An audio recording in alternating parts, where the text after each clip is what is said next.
Allez, salut les amis, c'est parti pour la matinale du mercredi. Il est 11h09. On commence directement par notre ami Bitcoin sur le daily. Laissez-moi cacher ceci qui n'appartient pas au daily.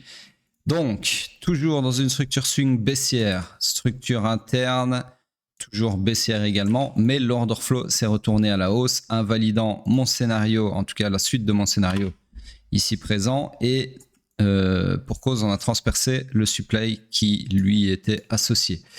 Donc, structurellement parlant, nous sommes dans le high pullback qui peut aller maximum jusqu'au haut protégé du swing run final, d'accord?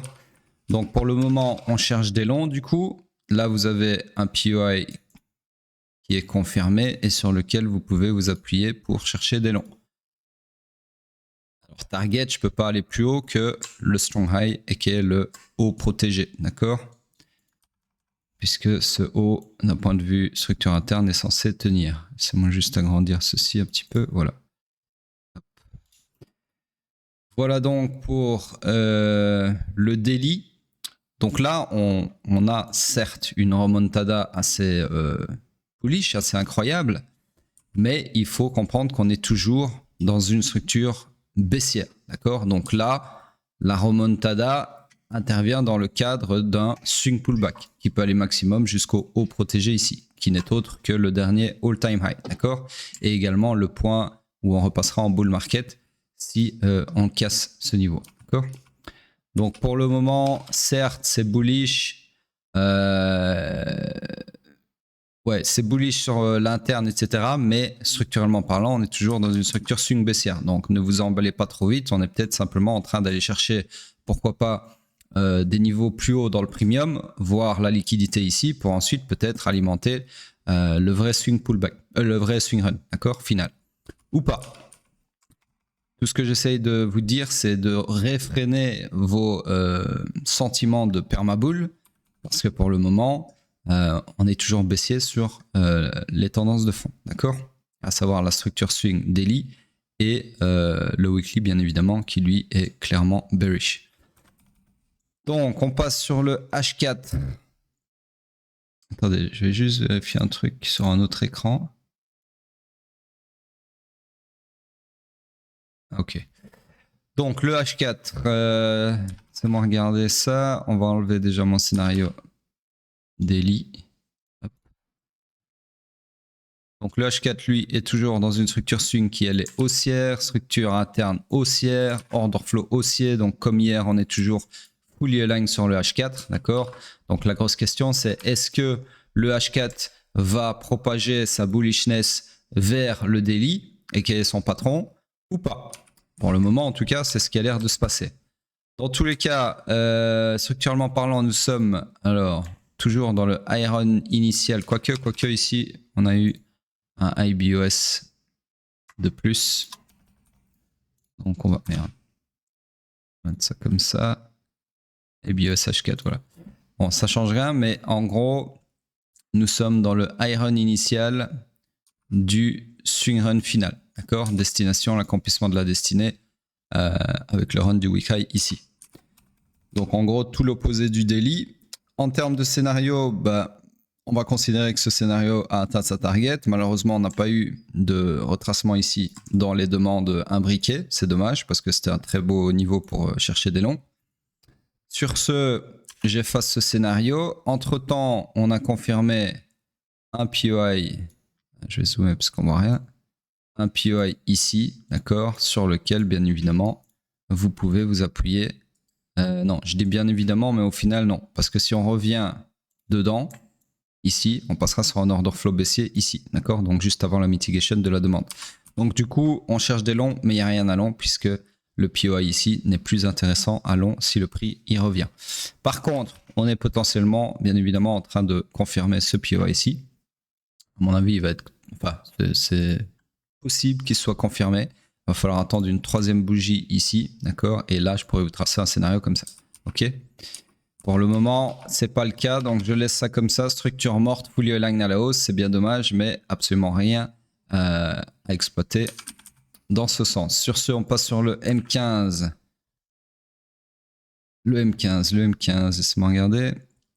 Donc le M15, eh bien, on a finalement, j'arrive pas à attraper le bon truc. Voilà, on a finalement perpétué cette structure ici à la hausse. C'est moi.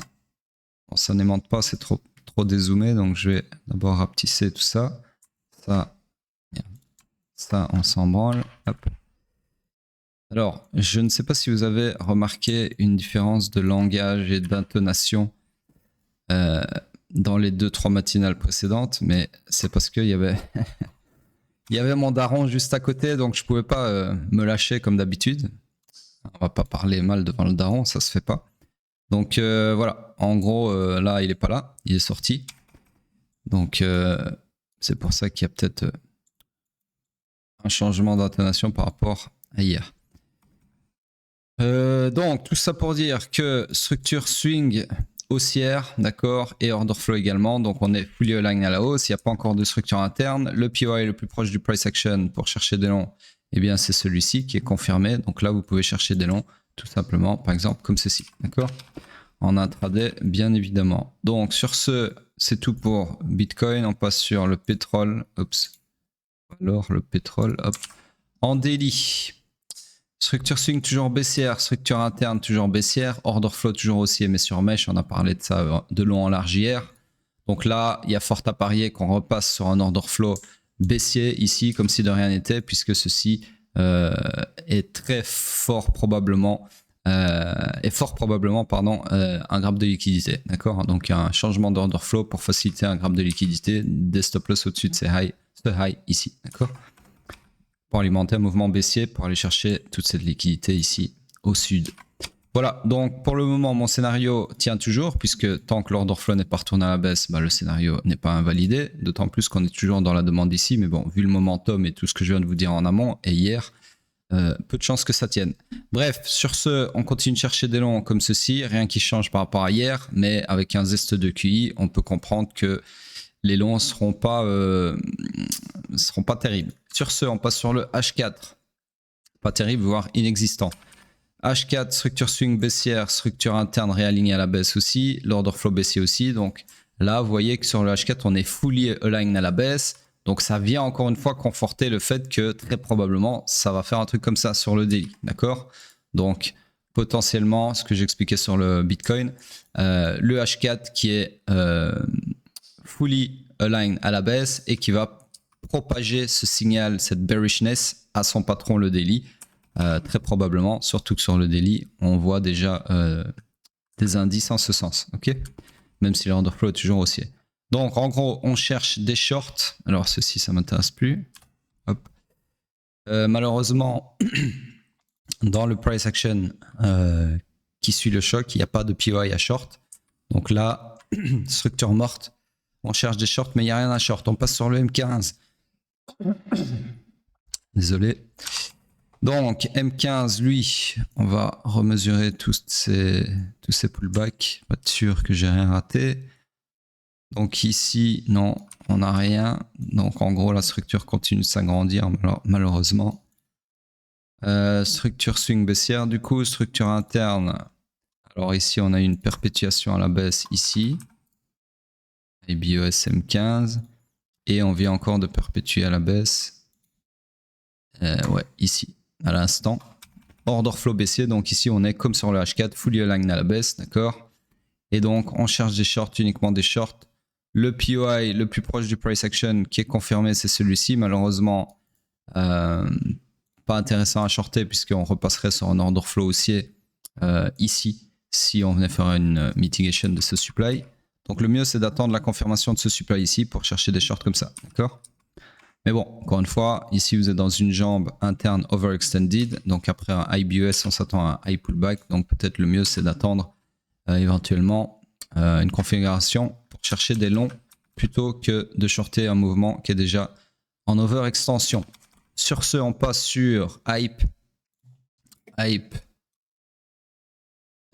Hop. Donc sur hype en daily, toujours pareil, toujours dans les scénarios, tout ce que vous avez vu ces derniers jours, ce n'est que du complexe pullback compris entre le haut et le bas de cette jambe de baisse, d'accord. Donc du coup voilà, ça ne change en rien nos scénarios baissiers. Sur ce, on passe sur le H4. Sur le H4 ici, structure swing baissière, structure interne haussière, order flow haussier. Donc nous sommes dans le iron initial du swing pullback. Donc on cherche des longs. Le scénario est en train de se réaliser au poil de cul. D'accord, donc on va voir si on atteint la target. En tout cas là, on a accumulé pas mal de liquidités lors de la mitigation ici de cette demande. Donc voyons voir si on vient racler tout ça, d'autant plus qu'ici vous avez également de l'inducement vers ce supply imbriqué dans un supply daily qui constitue également une très belle target. Donc là en gros ça c'est du caviar pour les market makers. Okay, sur ce, c'est tout pour hype. Pour le moment, rien à faire à part attendre la réalisation de ce scénario puisqu'il n'y a pas de POI frais pour chercher des longs, enfin d'autres longs. On passe sur Bitcoin en weekly et c'est là où ça devient intéressant. C'est que là, contrairement à ce qu'on avait, je crois que c'était hier, hein, hier pendant la matinale, on n'avait pas une bougie comme ça, en tout cas je pense pas. Donc ici les amis, de deux choses l'une. On a une remontada indéniable, d'accord? Donc la question à se poser, c'est pourquoi cette remontada? Alors potentiellement, c'est pour aller liquider la mitigation ici, donc tous les stop loss qui sont ici, de tous les mecs qui ont short supply, d'accord? Ou alors c'est simplement un bull market qui se réamorce et on ne sera pas confirmé là-dessus avant la cassure ici du précédent all-time high, en tout cas en ce qui me concerne, d'accord? Donc ça, si on a par exemple un retour en bull market, ça voudrait dire quoi? Ça voudrait dire que tout simplement c'est l'aspect structurel qui s'est joué, c'est-à-dire dans cette structure swing haussière, eh bien on a eu ce bear market que j'avais call ici, était simplement une continuation du swing pullback qui a atteint le discount de la structure et là on va re-switcher potentiellement sur le swing run final, d'accord? Le seul problème ici, c'est que structurellement parlant, la confirmation technique, donc le choc haussier via le choc haussier d'un retour en swing run final, donc dans ce segment-là de la structure haussière, bah, ce sera confirmé une fois qu'on aura pété le all-time high. Donc c'est une confirmation très tardive, malheureusement, pour nous, d'accord? Sera même confirmé, ouais c'est ça, all-time high ici, d'accord? Ici. Donc voilà, c'est un peu tardif comme confirmation pour cette structure, mais bon, c'est le jeu, c'est comme ça. Donc en gros, un autre aspect sur lequel je voulais attirer votre attention, c'est qu'ici, potentiellement, il va falloir voir comment la bougie clôture, parce qu'on a cassé, on a suppé le haut de la bougie de la semaine précédente, d'accord? Donc potentiellement ici, on est sur un truc comme ça, comme on a eu ici, d'accord? Donc ça va dépendre de la clôture. Si on clôture avec un corps, là maintenant, comme on est là, forcément, il n'y a pas de grappe de liquidité. Par contre, si on clôture comme cette bougie-là, ça sera clairement potentiellement pour aller chercher les relative equal low ici dans la demande. D'accord? Bref, à surveiller, clôture très importante cette semaine, encore une fois, comme cette semaine-là, ici, qui était une clôture importante également. Donc voilà. Alors si je dézoome et que je reviens l'essence même de cette structure, encore une fois, vous voyez que ici, ce que j'aimerais bien faire, c'est... Ouais, je peux pas, malheureusement. Quoique, attendez. J'ai plus d'un tour dans mon sac. Tout ça. Regardez ça.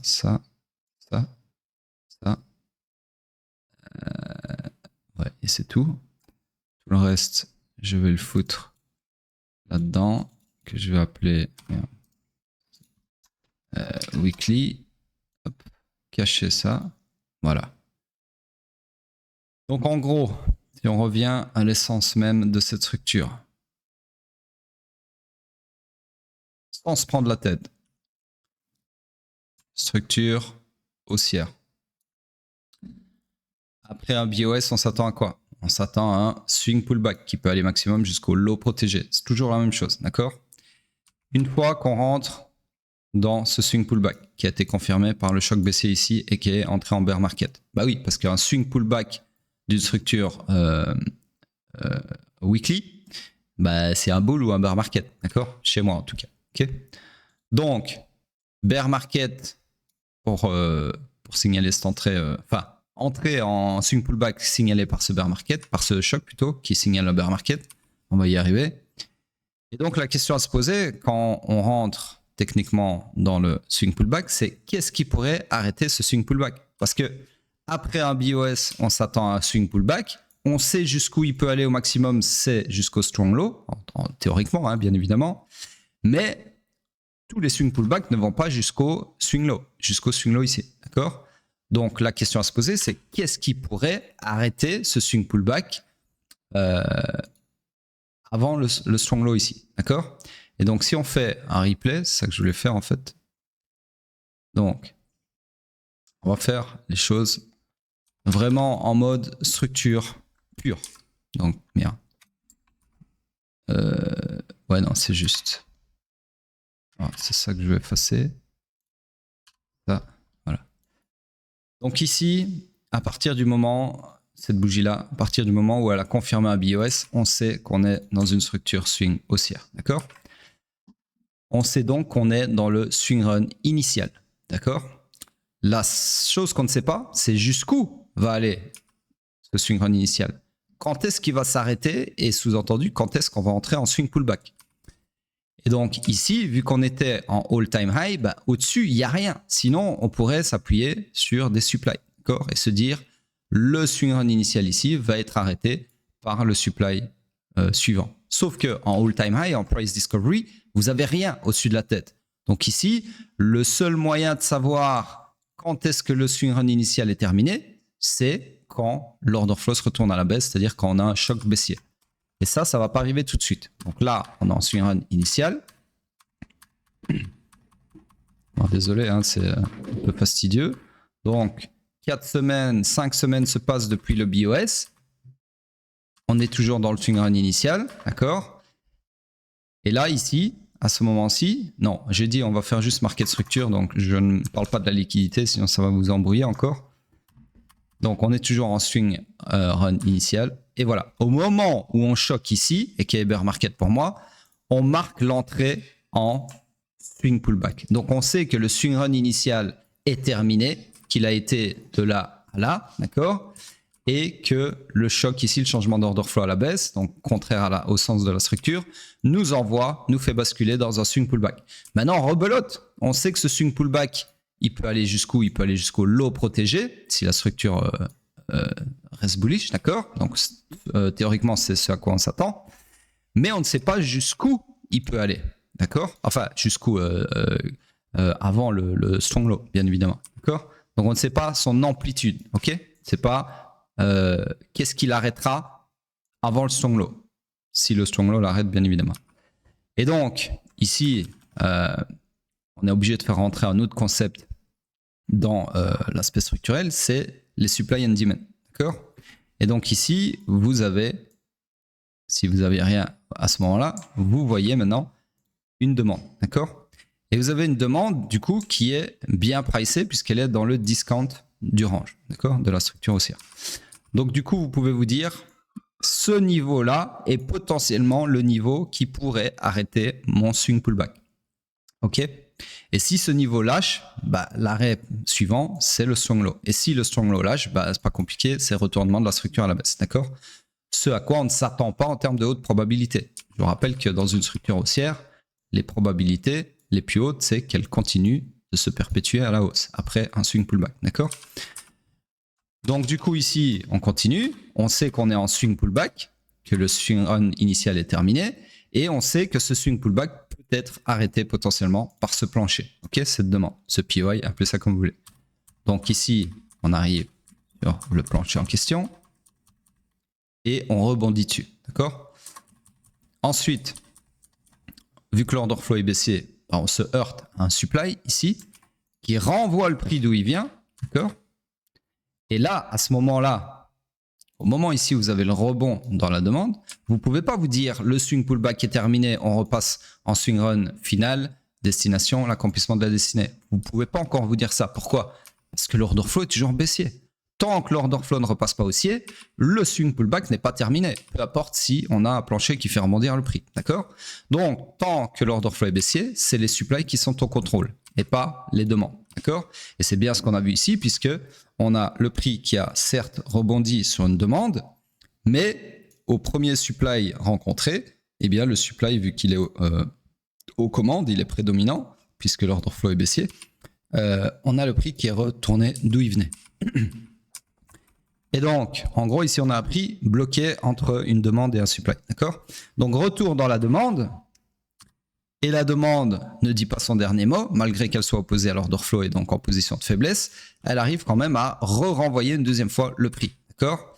Et donc là, c'est où on en est pour le moment. Donc, la grosse question, c'est est-ce que la demande ici est tellement bien pricée dans une structure haussière qu'elle va réussir à renvoyer le prix pour qu'il transperce, donc qu'il invalide cette supply et qui rechoque à la hausse et donc qui confirme que tout ceci en fait était déjà le swing run final. D'accord? Chose qu'on ne peut pas confirmer avant le choc haussier qui est ici tout en haut malheureusement.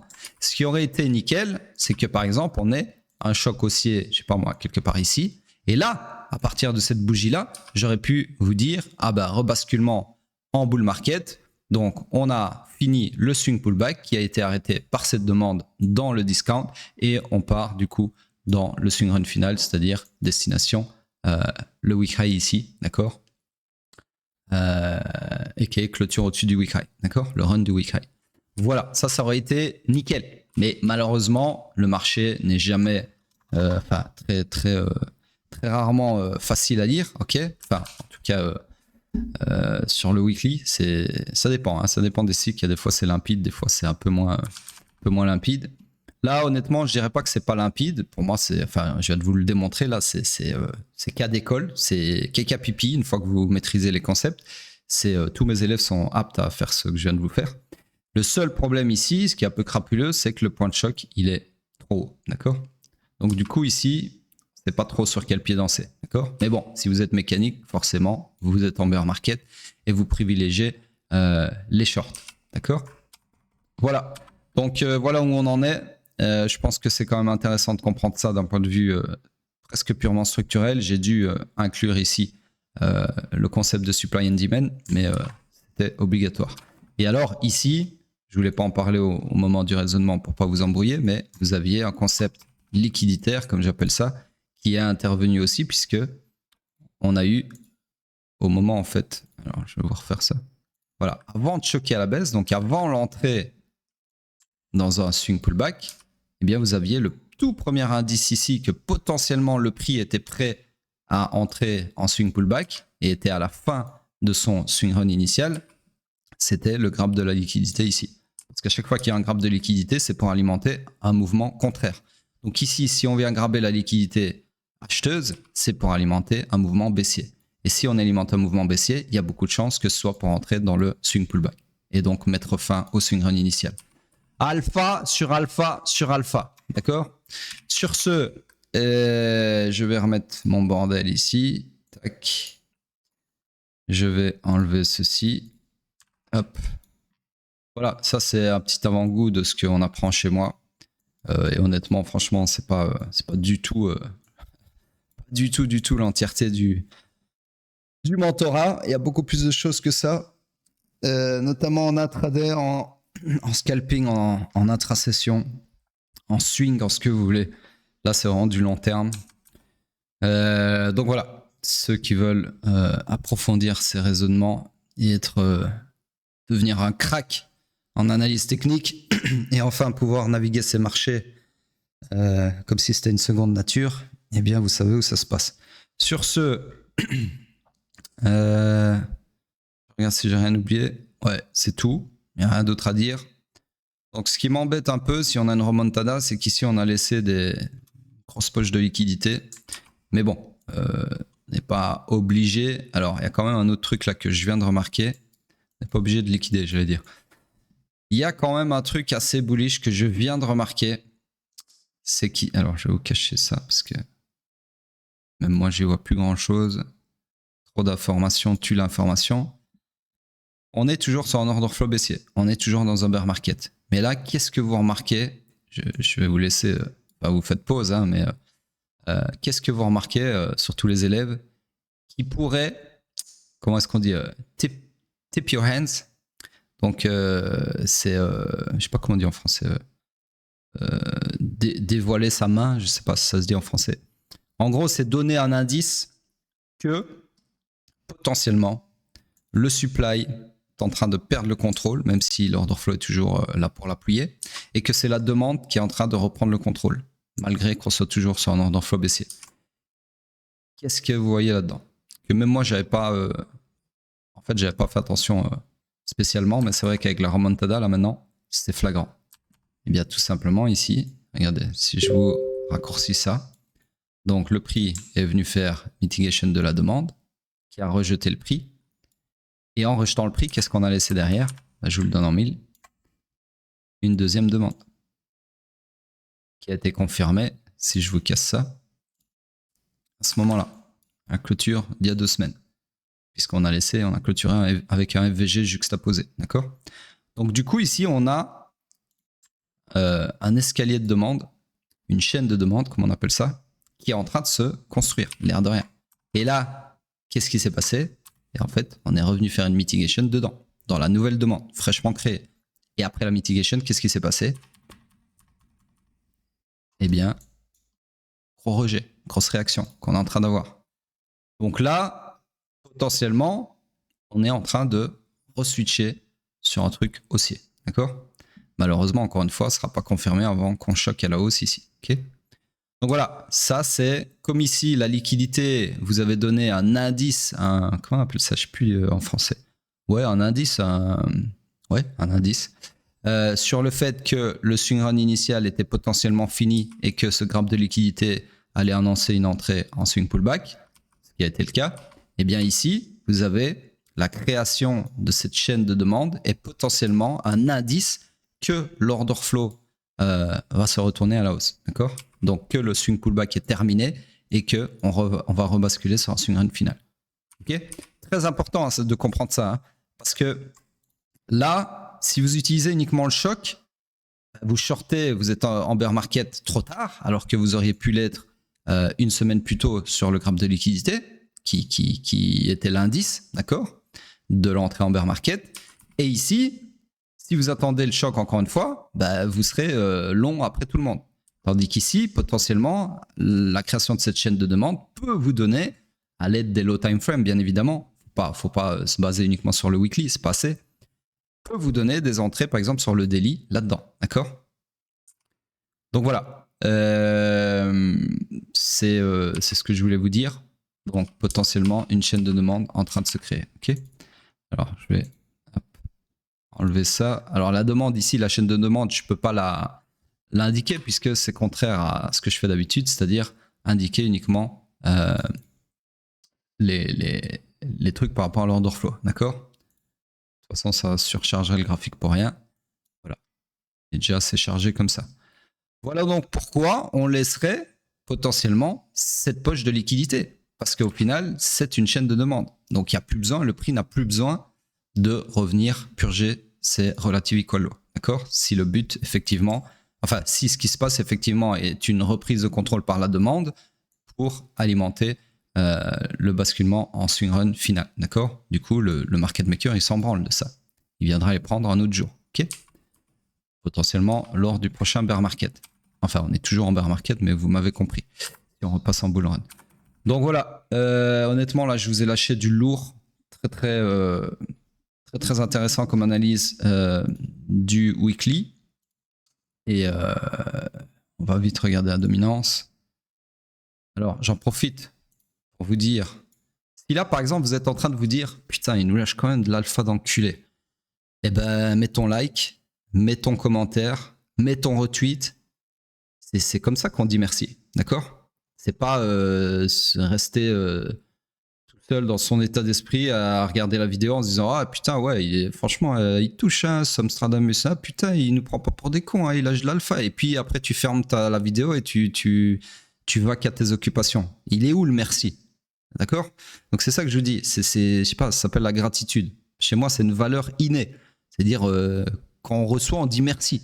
Et quand il y a moyen de rendre l'appareil, on rend l'appareil. C'est la base quoi, de toute relation saine, j'ai envie de dire. Donc soyez grateful, ne soyez pas des ingrats finis à la pisse, okay, comme j'en connais.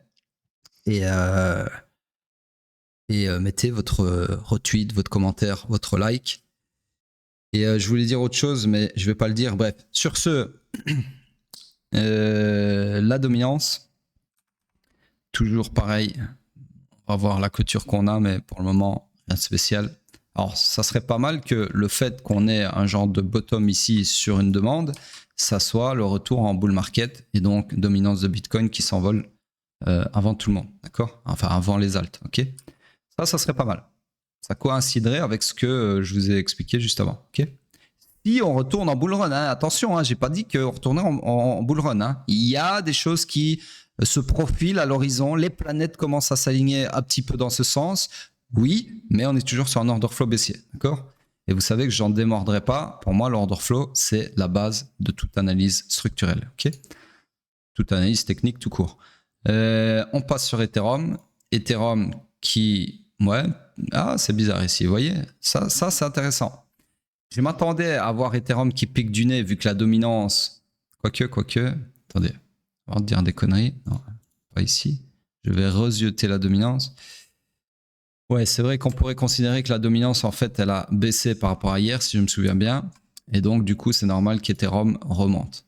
En fait, j'étais en train de me dire, la dominance et Ethereum qui remontent en même temps, mais c'est juste pas possible, en fait. C'est pas possible. Ces deux graphiques sont décorrélés, forcément, par nature, donc c'est pas possible.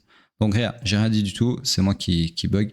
Donc voilà, en gros, Ethereum qui remonte un peu, la dominance qui a rebaissé un petit peu, mais qui reste sur une configuration plutôt bottomeuse. Jusqu'à preuve du contraire. Sur ce, je sais pas pourquoi il me met des petits points partout là. Hop.